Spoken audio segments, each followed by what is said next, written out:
One thing that is not talked about enough during pregnancy or at all is postpartum psychosis or postpartum delirium. I just feel like other moms who are pregnant need to be aware that this can happen because it has happened to me. The night I went into labor, I went a full day without sleep. I started my contractions at around 11 and they were pretty persistent every 7 minutes and painful, so I could not fall asleep. And I was scheduled for a C-section at like 5:30 that morning.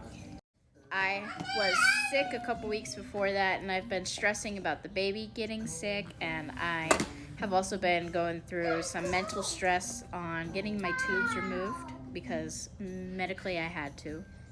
And so I feel like the stress and the no sleep played a factor in my postpartum psychosis or postpartum delirium. My doctors did not tell me anything about that this can happen. There was quite a few things that happened that they did not tell me would happen. And I've been pregnant 2 times before my last baby. Anyways, I went through a major C-section and had my tubes removed without going to sleep. I'm so glad that I remember her birth.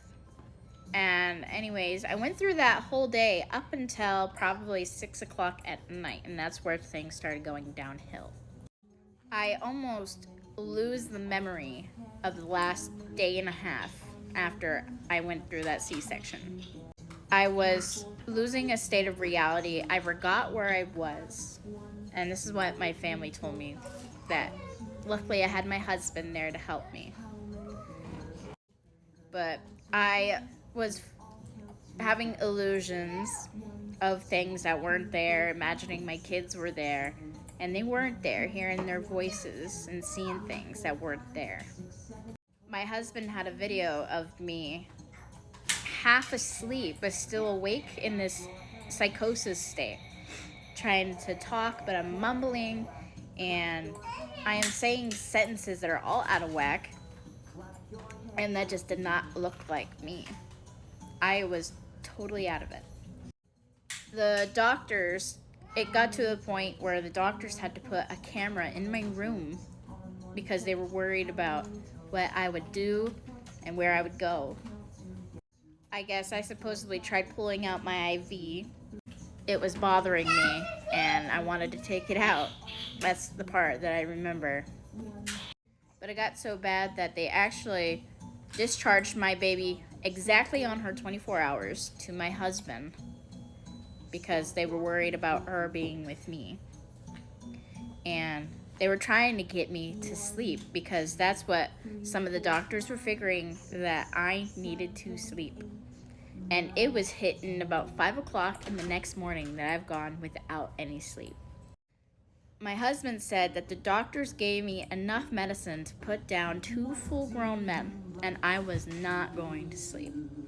Supposedly some of the doctors, the nurses, were wanting to put me in the psych ward, but this one nurse and my husband were fighting for me.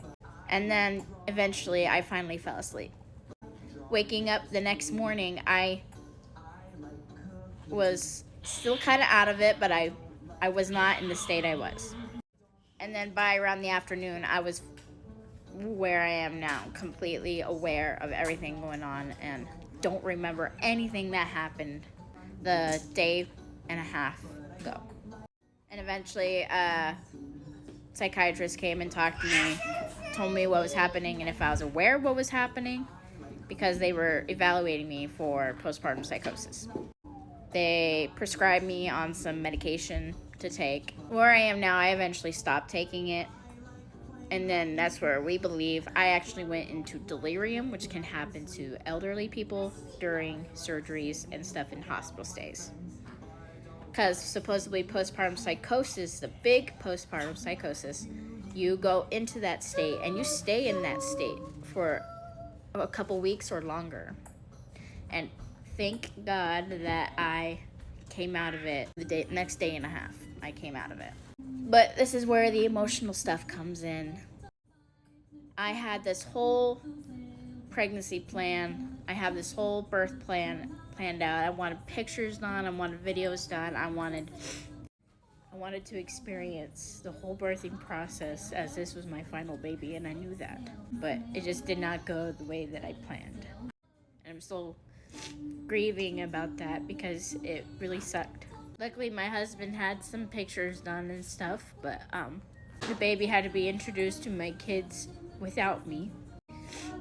It could be worse. I could have been in that state a whole lot longer, and my husband would have had to deal with the kids and stuff without me, and I wouldn't have experienced any of the stuff with my baby.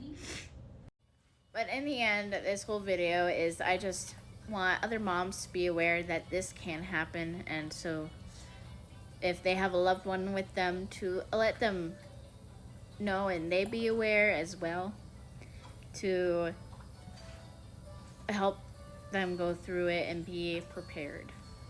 Because I believe that this should have been talked about in the beginning stages of your pregnancy. But if you made it to the end of this video, I appreciate you watching this, and to like, follow, and share to other pregnant moms who should be aware.